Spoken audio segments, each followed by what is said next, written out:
Hey strangers, did you know that Strange and Unexplained is on Patreon? It is! We're over at the Grab Bag Collab Patreon network. Grab Bag has everything from true crime to advice to recap shows, health and wellness, and more. We've got book clubs, happy hours, bonus content, early access to merch and live show tickets, and more. For just $5 a month, you get all the regular shows, and for an extra $3, you get all that, plus Crimes of the Centuries and Strange and Unexplained early and ad-free. So join us over at patreon.com/grabbagcollab for more amazing content. And now, on to the show. Do we create our own legacies? Or are they created for us when our stories get whispered over and over again and their meanings are changed? Does an evil legend always start out that way? Legends are living things that change with the voices of those who share them, and their origins can sometimes look very different from the stories we hear repeated for our titillation. Welcome to Strange and Unexplained with me, Daisy Egan. I'm a writer and an actor who has encountered bad, hurtful people, but has never, in spite of detailed fantasies, truly considered turning their own evil and hate back onto them. I prefer to reap my revenge in the form of financial independence and creative freedom. Today, we will journey to the mist-shrouded hills of Jamaica, where a dark, storied past still echoes through the rooms of Rose Hall Plantation.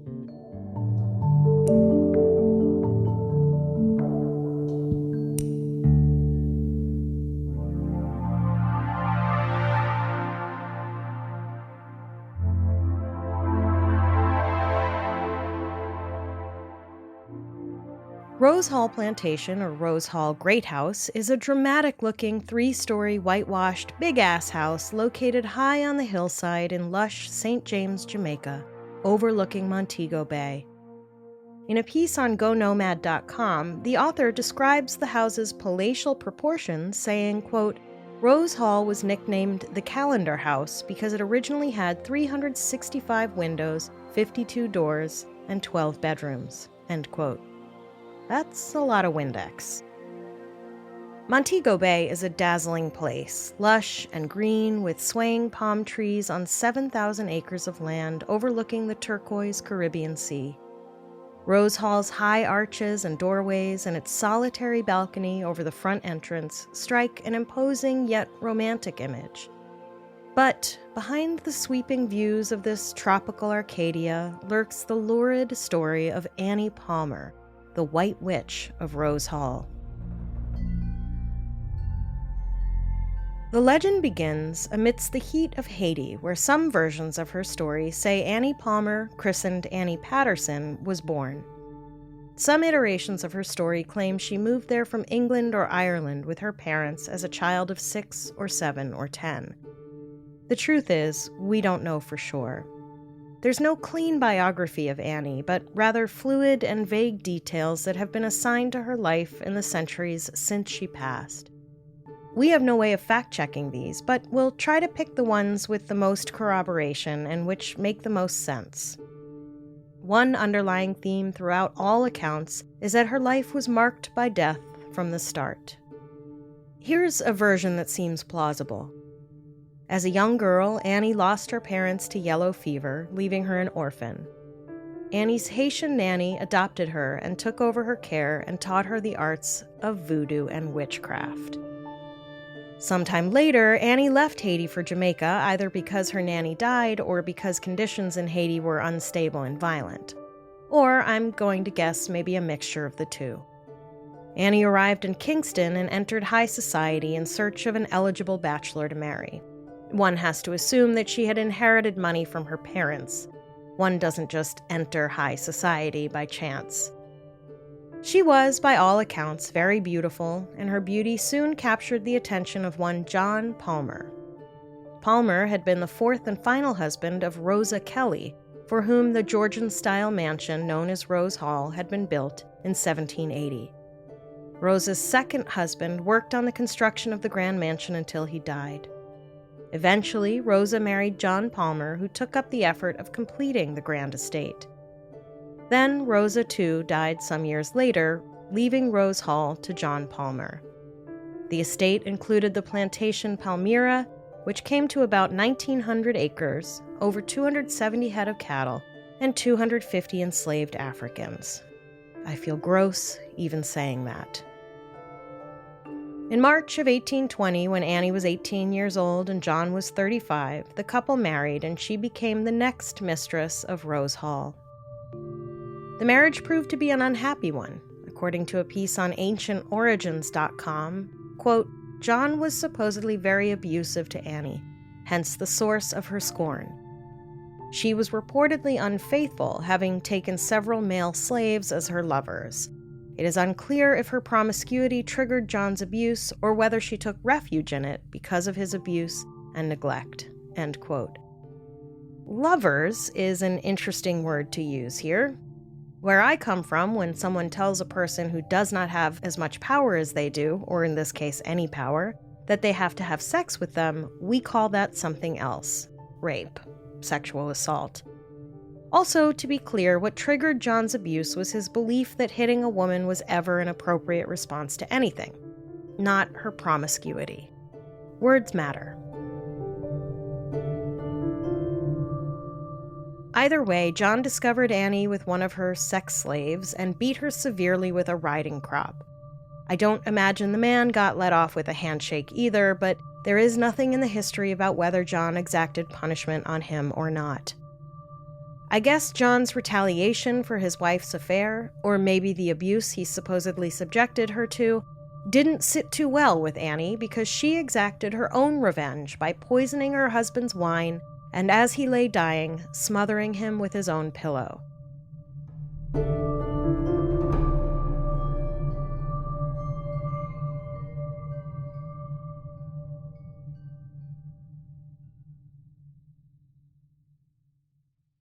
Strangers, we have a brand new sponsor. Dinnerly is a meal kit service with fully customizable and actually affordable meals. Listen, these days every penny counts, and Lord knows grocery shopping has become dangerously expensive. And whether you're cooking for yourself, or you and a partner, or for a whole brood of kids, you know that dinner involves planning, shopping, prepping, cooking, and cleaning. I don't know who they think we are, but literally no one has time for that. Dinnerly takes care of the planning, shopping, and prep, so you can at least take those off your plate. I just ordered my first box and I can't wait. I'm looking forward to digging into halal street cart style chicken, and my son is jazzed about the one-pot tortellini pizza. With meals as low as $2.99 per meal, not only will you be saving time and money skipping the grocery store, you'll also be wasting less food. Plus, with my code STRANGE, you can get up to 25 free meals. With Dinnerly, you can choose from over 100 delicious dishes each week, from steak dinners to oven-roasted salmon, or even your favorite takeout dupes. You can choose your own protein, swap in a low-carb side, or make a dish vegetarian. They are also the only meal kit with gluten-free customizations. Dinnerly truly makes mealtime flexible. Not only can you customize your meals the way you want them, but Dinnerly also has different serving sizes for families big and small, budget-friendly savor recipes, and options for so many different diets. Think low-cal, low-carb, vegetarian, and gluten-free friendly options. I can't wait to try Dinnerly for the first time and share this deal with you. Make cooking exciting, affordable, and easy with Dinnerly. Head to dinnerly.com/offer/strange and use code STRANGE for up to 25 free meals. Once again, that's dinnerly.com/offer/strange for up to 25 free meals. And make sure you use my promo code STRANGE so they know I sent you.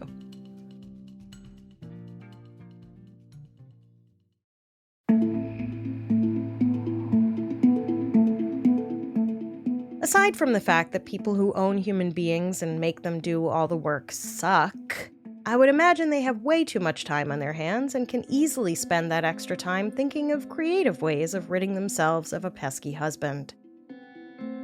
The earliest known version of the legend of the White Witch of Rose Hall, a pamphlet published in 1868 by the Falmouth Post, claims that Annie actually ordered her slave/lover to do the smothering. Quote, "He died by poison administered by the hands of his wife. He died while his wife looked on his last agonies with a calm brow and serene countenance, and unheeding his groans. He died while his wife was urging her slave, her accomplice, and paramour to hasten the effects of the lingering potion and put an end to the dying man's struggles by smothering him with pillows." End quote. Some believe Annie placed a voodoo curse on John, but it sounds like the poisoning and smothering did the trick, so I don't know why she would go to the trouble. So apparently Annie wasn't just beautiful, she was also cruel. According to a 2011 article on the Center for Inquiry website by Benjamin Radford, quote, "Annie was beautiful beyond compare. She had a rich, throaty voice with black, penetrating eyes. Her complexion was smooth, and she could shift from a gentle, smiling creature to a haughty, cruel, sensual, cat-like woman, gracefully exuding both anger and sensuality. Annie had strength besides her cruelty. She had the power of a mind trained in sorcery. She believed in spirits and had the ability to project death fears in her slaves." End quote. So she was cruel and beautiful, and she knew witchcraft? A triple threat. Who knew we had so much in common? Except for the grace, murdering, and human being owning. Also, I don't think it took any kind of sorcery to project death fears in enslaved people. Most of them worked under the constant threat of death, or at the very least, extreme bodily harm. The death of Annie's husband John was supposedly widely mourned because he was beloved by the community, even though he had only been in Jamaica about 9 years, viciously whipped his wife, and owned somewhere around 250 people. Actually, one account claimed that Rose Hall had 2,000 enslaved people living on the estate. That number seems like a gross overstatement of truth, but who cares? John Palmer owned between 250 and 2,000 people. It's gross, all right. But he was beloved. What a guy. I guess standards were low.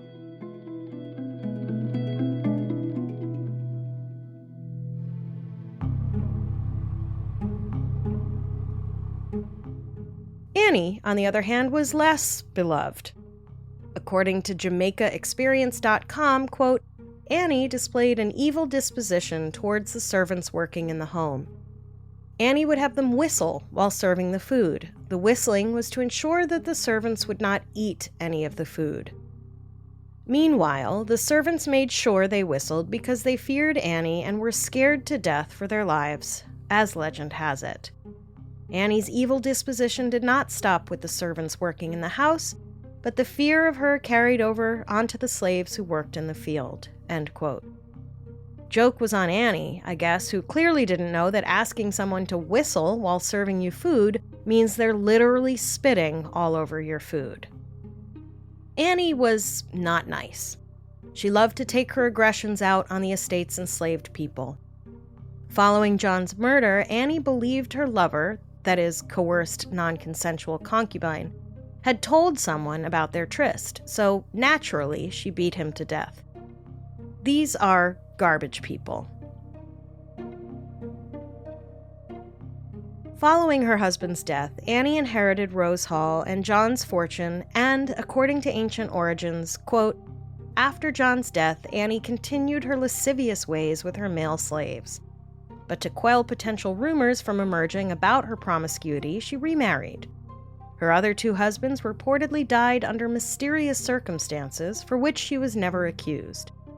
It is rumored that they are buried under the 3 palm trees that sit in front of the luxury condominium hotels near Rose Hall." End quote. And by lascivious ways, they presumably mean 1, that she had sex, and 2, that she effectively sexually assaulted more of her human property. And by mysterious circumstances, they presumably mean that she killed her other husbands too. A piece from Haunt Heads says Annie's, quote, "second husband was stabbed to death in his sleep, the third was strangled," end quote. I mean, yeah, those are pretty mysterious circumstances. So the tale goes, Annie dispatched husbands with ruthless efficiency using poison, stabbing, and witchcraft. One source said she murdered someone by pouring molten lead into his ear, but I was not able to find anything specifying when and who. At any rate, what an absolutely horrific thing to do. Definitely on brand for the evil White Witch. Annie supposedly loved to stand on the small balcony above the front entry of Rose Hall, where she could preside over the discipline being carried out by overseers at her behest. This included the torture, abuse, with molten lead, for instance, and even beheading of disobedient enslaved people. She is said to have placed bear traps under the windows of the plantation house to catch anyone attempting to run away. And burrowsofthedead.com tells of the protracted and agonizing deaths of some of her victims. Quote, "After someone had been tortured to Annie's satisfaction, they would be led down a set of steps to the dungeon below, where, without food, medicine, or water, they would die in a matter of days." End quote. Unfortunately, I don't think this practice was especially rare among assholes who owned enslaved people.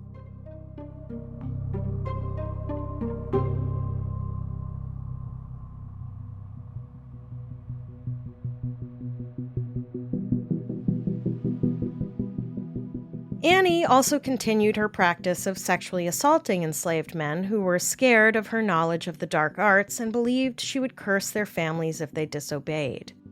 After tiring of these lovers, Annie would eventually kill them to keep them from telling anyone of their relationship. Although, why? Raping enslaved people was a pretty basic bitch move of a lot of enslavers.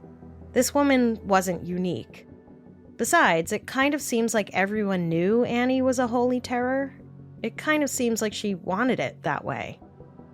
Anyway, in 1831, the tale took another sinister turn. It seems even the cruelest mistress can have a soft heart, and Annie fell in love with Englishman Robert Rutherford, who worked as an accountant for the estate. Unfortunately for Annie, Rutherford only had eyes for young Millicent, an enslaved girl who happened to be the niece of Annie's current slave lover, Taku. So, another classy guy. Taku was known to be an obeah man, or voodoo priest spellcaster, who had powers of his own.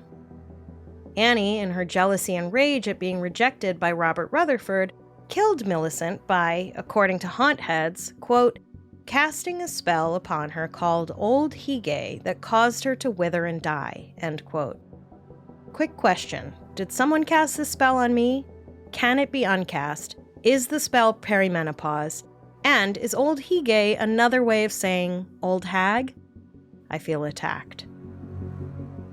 Taku responded in kind. Some say he cursed Annie before she could curse him, while others say it was brute force that ended her life. Connie Motz, in her piece on GoNomad.com, puts it down to, quote, a combination of physical force and black magic, end quote. Okay, seems legit. It's good to be thorough. Either way, Annie was found dead, strangled to death in her bed. Or, some versions of the story say, stabbed to death. At least one account says she was smothered between two mattresses. That actually doesn't sound that bad to me. Like taking a squeezy nap and not waking up? I'm sure it is not actually like that, but that is how my brain has decided it is. Also, it weirdly makes me think of Waffle House hash browns. You know, smothered, covered, etc. A delicious way to go. But I digress. The other enslaved people at Rose Hall who supported Taku in his murderous actions were still afraid of the White Witch, even after her death. They believed she would use her powers from beyond the grave to punish them. They sought to keep her from this. So when she was buried behind Rose Hall, a special voodoo ritual was performed to ensure she, body and spirit, would remain in her tomb forever. But the legend says that the ritual was not completed, though it doesn't say why.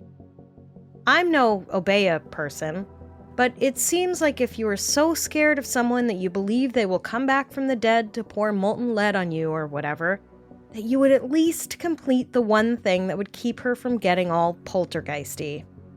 But I guess they had other things to do, so despite their less than best efforts, Annie became a duppy, the Jamaican Creole term for ghost.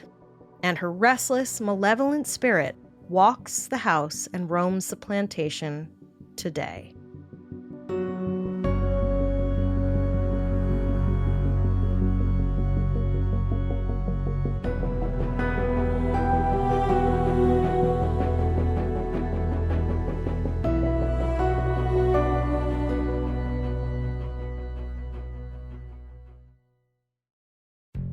Strangers, laundry sauce is back. Listen, I'm not gonna lie, I'm not a huge fan of doing laundry. That's why I've cuckolded my husband into being in charge of that chore.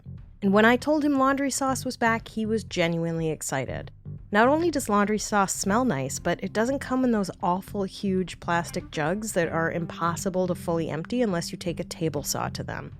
From laundry pods to dryer sheets to scent boosters, laundry balls, and more. And with 7 different heavenly scents to choose from, you can turn your mundane laundry experience into a transportive journey.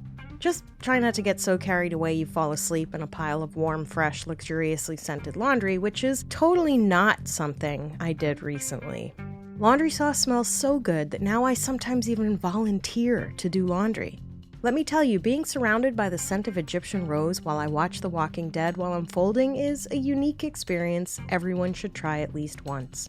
In fact, we had a laundry snafu recently, and our laundry was left wet in the washer for a couple days, making them stink of mildew. I thought we were going to have to throw out the entire washer's worth of clothes. Instead, I did a deep wash with laundry sauce pods and scent boosters, and my clothes were saved. Elevate your laundry day with laundry sauce. Head to laundrysauce.com/strange and use promo code STRANGE at checkout for 15% off. That's the best offer you'll find, but you must use my code STRANGE for 15% off your order. One last time, that's laundrysauce.com/strange, promo code STRANGE for 15% off.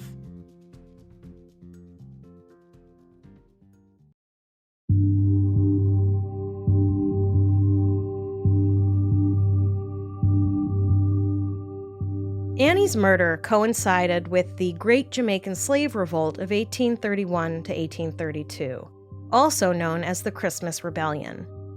The uprising lasted for 11 days and involved around 60,000 of the 300,000 enslaved people living in Jamaica. A Talk Africana article from 2023 describes it as one of the, quote, largest and most significant slave revolts in history, and it had a profound impact on the abolition of slavery in the British Empire, end quote. As the African people in Jamaica demanded their freedom, most of the plantations on the island were burned, and most slave owners fled or were killed. Only around 15 or so of the old houses remain, and Rose Hall is one of them. A piece in Random Times from 2018 suggests that, quote, the house was spared for fear that the fire would free the ghost, allowing it to wander, even outside the plantation. And so the house remained abandoned for about 130 years, end quote. After the revolt, Rose Hall fell into disrepair until the early 1900s when a family purportedly purchased the estate, but were driven off when, as Burroughs of the Dead tells it, quote, their maid was thrown from a second-story balcony by an invisible set of hands, end quote. Yikes. I would leave too.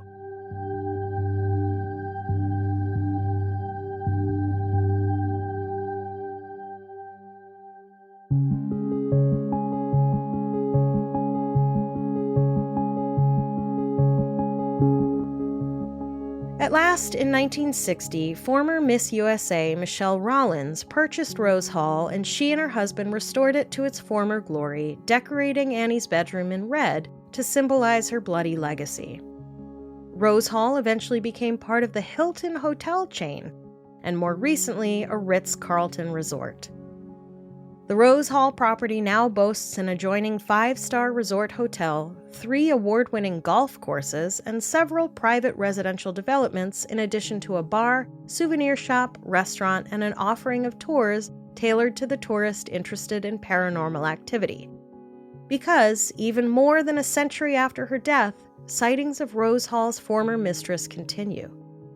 The Go Nomad piece talks about the many glimpses of Annie. Quote, visitors to the Great House have seen Annie riding her horse at night on the plantation grounds looking for runaway slaves. She has been seen standing on her balcony, still watching over the plantation even in death. People describe feeling a ghostly presence, and visitors continue to hear voices, see bloodstains, hear footsteps, music, and babies crying. Many visitors discover unusual photographs after visiting. All reminders that the presence of Annie Palmer is still evident today, end quote. Hell, Johnny Cash even wrote a song about it. The Ballad of Annie Palmer asks Annie where husband number 2 and 3 are, and proclaims, "At night I hear you write, and I hear your lovers call, and still can feel your presence round the great house at Rose Hall." The man in black, it turns out, owned a house himself not too far from Rose Hall called the Cinnamon Hill Great House, which was originally owned by the family of 19th century poet Elizabeth Barrett Browning. In spite of Johnny Cash's contribution to the storied legacy of Annie Palmer, in spite of all the enduring Duppy tales, in spite of the myriad versions of the myth of Annie Palmer detailing her evil proclivities and her rampant sadism, if we peel back the layers of the story to get to the concrete details, what do the facts really reveal about the White Witch Voodoo Woman of Rose Hall?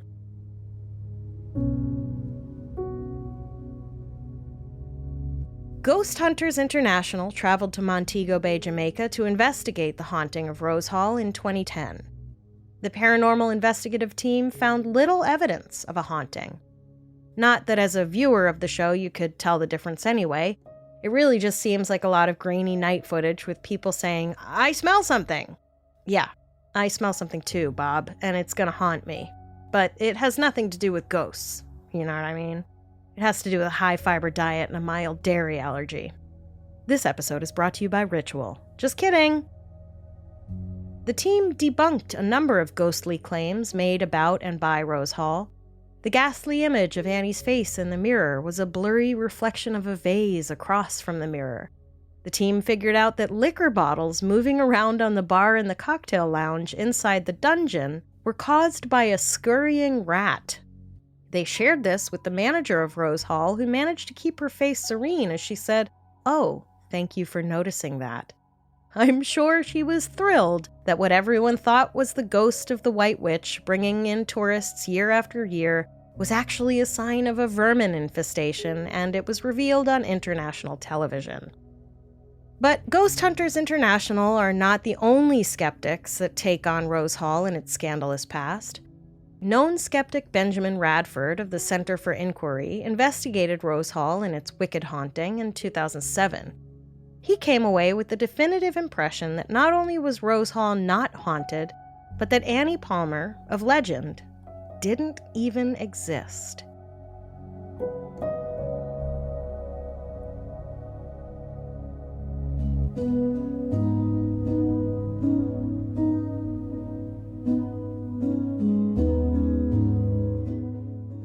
There was a woman named Annie Palmer, but she was a woman far removed from the malevolent specter of the Rose Hall myth. The real Annie Palmer, born Annie Mary Patterson, lived a life devoid of the dark deeds attributed to her. This factual Annie had no tendencies that could be found toward sadism or lechery. The real Annie Palmer, as in Annie Mary Patterson, did marry John Palmer. He was her first and only husband, and he died of natural causes. Annie sold Rose Hall to pay its debts. She never married again and died in 1846 of natural causes. She was not murdered, did not abuse enslaved people, though she did own up to 8 human beings at the time of her death. She did not display proficiency with molten lead, nor commit any crimes. Many of the sources also like to mention that the real Annie was not promiscuous. Well, thanks for clearing that up. We were all very worried because the promiscuity of women is evidently a crime on par with torture and murder. You know what? I say too bad for OG Annie. I wish she'd had more exciting times and a few more lovers, albeit consensual ones. This debunked and very sanitized version of the tale of Annie Palmer is not only corroborated by Benjamin Radner, but going further back to the 1960s, Jeffrey Yates, assistant archivist of the Jamaica Archives, wrote a piece discussing the veracity of the claims about Annie, saying, quote, "I should draw my readers' attention to an article by Miss Glory Robertson of the West India Reference Library entitled The Rose Hall Legend, Was It Really Annie?, in the Jamaica Historical Society Bulletin of December 1964. All the commonly accepted sources are confused and contradictory. Nowhere in the official archives of Jamaica is there anything I have yet discovered which links either Rosa or Annie Mary Palmer with any form of crime, debauchery, or unnatural death." End quote. So how could such stories of her have abounded for so long? Yates goes on to say, quote, "It was a Reverend Waddell who first mentions the strangling of a Mrs. Palmer at Palmyra in 1830. There was indeed a bilbo room or punishment cell at Palmyra. As Rosa was not murdered and Annie Mary Palmer was still alive, who could it have been whom he was told was strangled? Probably he was told some confused story by a slave or plantation hand talking patois, which he did not understand correctly, and which related to some murder which took place perhaps 100 years before, when such things were more likely." End quote. So, once upon a time, there may or may not have been a murder which may or may not have been talked about by someone talking in a dialect that the Reverend may or may not have understood. And all of this came from that. Wow. Just keep that in mind when you're thinking about fake news.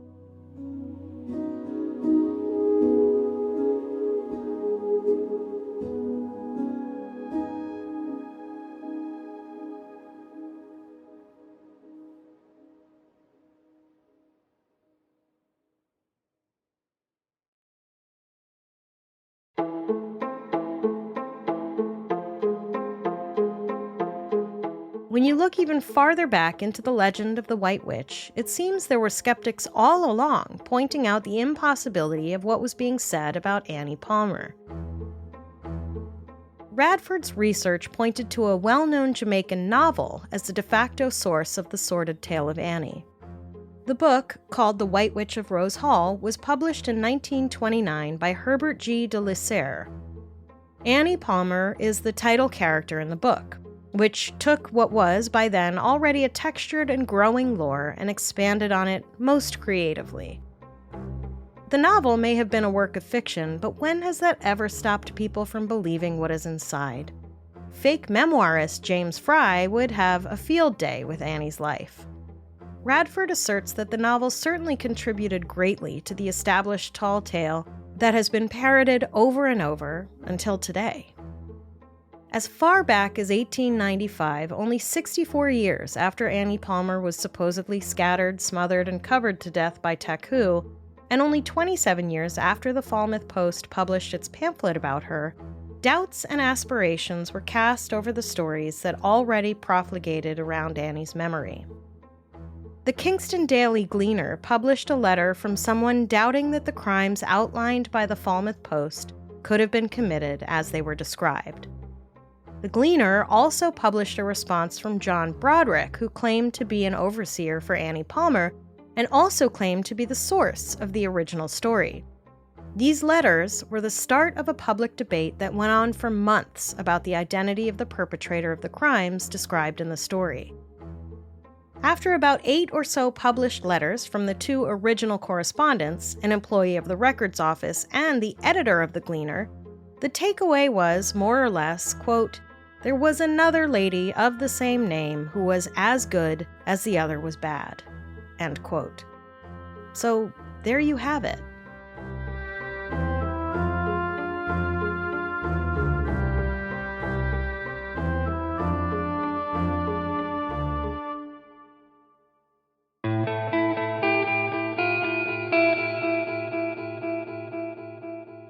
But there wasn't just another woman to confuse things, there was also another man. Though almost every source recounting Annie Palmer's story mentions John Palmer's prior wife, Rosa, they fail to mention that the John Palmer who married Rosa was actually the uncle of the man who married Annie Patterson Palmer. John Palmer, husband of Rosa, who finished building Rose Hall, died in 1797. His property was passed on to his nephew, John Rose Palmer, hence the confusion. And herein lies the problem, stranger, with naming everyone John. We are pretty hard these days on those who would name their kids things like Blanket, North, and Apple, but at least when the history books teach us about who inherited the Coldplay Goop fortune, or the Kardashian West estate, no one will be confused and turn innocent little Apple into a living demon, and everyone will remember unequivocally that it was Kanye who maligned teenager T. Swift. Still, Annie Palmer's myth persists today and is a major reason for much of the tourism at Rose Hall, which continues to draw visitors seeking glimpses of Annie's spectral form and hoping to hear the gruesome tales of her crimes. In spite of any number of revelations proving Annie Palmer could not have been the Voodoo woman, and in spite of real-world explanations for the phenomena of Rose Hall, true believers abound. Whether or not Annie Palmer remains at Rose Hall as a vengeful spirit or is just a misunderstood historical figure, her story continues to captivate and unsettle. It may be that Annie Palmer was a convenient victim of a sensationalized tale. Her tall tale made her a scapegoat for the horrors of slavery and colonial excess. The character who lives on is just that, a character, made up of a composite of real people who once walked the halls of the great house. But whether she terrorized the bluff over Montego Bay or not, perhaps it is true that spirits linger there. Perhaps the dreaded feeling people get when they wander Rose Hall, when their hair stands on end and they steal a glimpse over their shoulder, praying that no one is back there, is a preternatural awareness of restless souls that do linger at the plantation's edges, the spirits of departed souls, bound to that place by pain and the injustices of history. After all, it isn't the ghost of the White Witch that is so fearsome, but rather the specter of humanity's crimes against our own.